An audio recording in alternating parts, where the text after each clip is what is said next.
इतिहास में कुछ लोग ऐसे होते हैं जो तलवार से नहीं बल्कि अपने दिमाग से साम्राज्य बना देते हैं। आज हम बात करेंगे एक ऐसे ही किंग मेकर की, चाणक्य। वो मास्टरमाइंड जिसने भारत के सबसे महान साम्राज्यों में से एक की नींव रखी। तो चलिए शुरू करते हैं ये जबरदस्त कहानी। चाणक्य की पूरी सोच को समझने के लिए मेरे ख्याल से ये एक लाइन ही काफी है। उनका मानना था कि असली ताकत बुद्धि और रणनीति में है, ना कि सैनिकों की संख्या या हथियारों में। और यही फिलॉसफी उनकी पूरी कहानी का बेस है। तो चलिए पहले ये समझते हैं कि चाणक्य के आने से पहले भारत का माहौल कैसा था। ये कोई एक देश नहीं था, बल्कि छोटे छोटे राज्यों में बटी हुई एक जमीन थी, जहां हर कोई बस अपने फायदे के लिए लड़ रहा था। उस वक्त भारत, आप कह सकते हैं, दो तरफ से मुश्किलों में घिरा हुआ था। एक तरफ देश के अंदर मगध पर राज कर रहा था नंद वंश, जो काफी भ्रष्ट और घमंडी था और जिसे लोग बिल्कुल पसंद नहीं करते थे। और दूसरी तरफ सिकंदर की वजह से देश की सीमाओं पर विदेशी खतरा मंडरा रहा था। मतलब अंदर और बाहर दोनों जगह हालात बहुत खराब थे। और इसी उथल-पुथल के बीच एक शख्स था, चाणक्य, तक्षशिला का एक ब्रिलियंट स्कॉलर, जिसे उस वक्त की सत्ता में कोई नहीं पूछता था। लेकिन उनको क्या पता था कि यही इंसान पूरा इतिहास बदलने वाला है। हर बड़ी कहानी में, जानते, एक टर्निंग पॉइंट होता है। चाणक्य की कहानी का टर्निंग पॉइंट था एक पब्लिक इंसल्ट, एक ऐसा अपमान जिसने उन्हें क्रांति के रास्ते पर लाकर खड़ा कर दिया। जरा सोचिए, मगध के राजा धनानंद का आलीशान दरबार लगा हुआ है। ये वो जगह थी जहां ताकत और अहंकार का बोलबाला था, ज्ञान की कोई कीमत नहीं थी। और उसी भरी सभा में राजा धनानंद ने चाणक्य का मजाक उड़ाया, उन्हें पब्लिकली ह्यूमिलिएट किया और दरबार से बाहर फेंकवा दिया।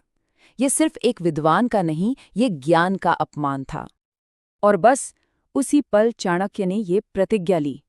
ये सिर्फ गुस्से में बोले गए शब्द नहीं थे, ये एक संकल्प था, एक पूरे साम्राज्य को जड़ से उखाड़ फेंकने का और एक नए युग की शुरुआत करने का।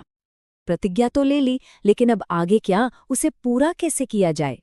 चाणक्य का अगला मिशन था एक ऐसे लीडर को ढूंढना जो उनके इस सपने को हकीकत में बदल सके। और यहाँ एक बहुत दिलचस्प बात है, चाणक्य किसी राजकुमार को नहीं ढूंढ रहे थे, नहीं, वो एक आइडियल लीडर की तलाश में थे। एक ऐसा इंसान जिसमें हिम्मत हो, दिमाग हो और जो अपनी प्रजा से जुड़ा हो। ये बात मायने नहीं रखती थी कि वो शाही खानदान से है या नहीं।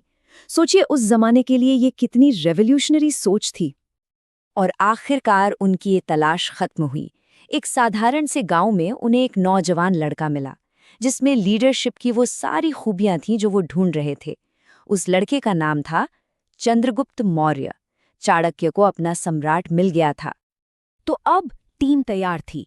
एक तरफ मास्टर रणनीतिकार चाणक्य और दूसरी तरफ एक काबिल लीडर चंद्रगुप्त। अब बारी थी एक्शन की। चलिए देखते हैं कि उनका गेम प्लान क्या था। चाणक्य की स्ट्रैटेजी बहुत ही साफ और असरदार थी, जिसे 3 हिस्सों में बांटा जा सकता है। पहला स्टेप, नंदों के शासन से परेशान लोगों को इकट्ठा कर एक सेना बनाना, क्योंकि जनता का सपोर्ट सबसे जरूरी था।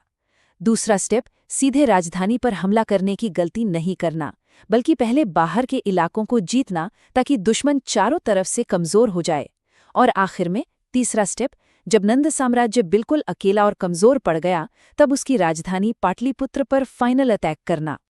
और उनकी ये ब्रिलियंट स्ट्रैटेजी ये पूरी तरह से काम कर गई। साल था 322 ईसा पूर्व, जो इतिहास में हमेशा के लिए दर्ज हो गया।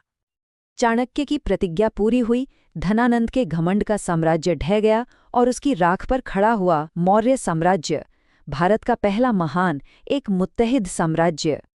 लेकिन चाणक्य की कहानी सिर्फ एक साम्राज्य बनाने तक ही खत्म नहीं होती।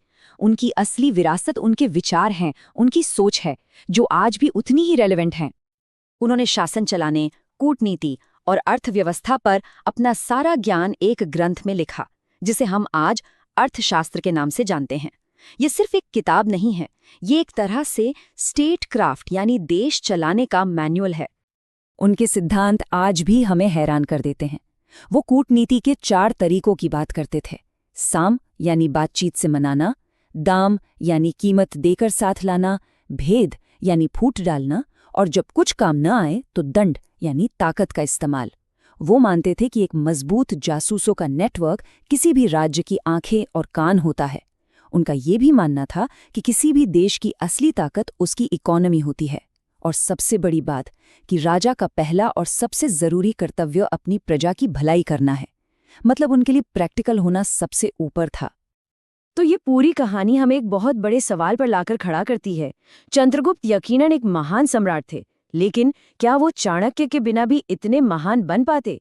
ये सवाल हमें सोचने पर मजबूर करता है कि महान लीडर्स क्या पैदा होते हैं या उन्हें चाणक्य जैसे किंग मेकर्स बनाते हैं। इस पर विचार जरूर कीजिएगा।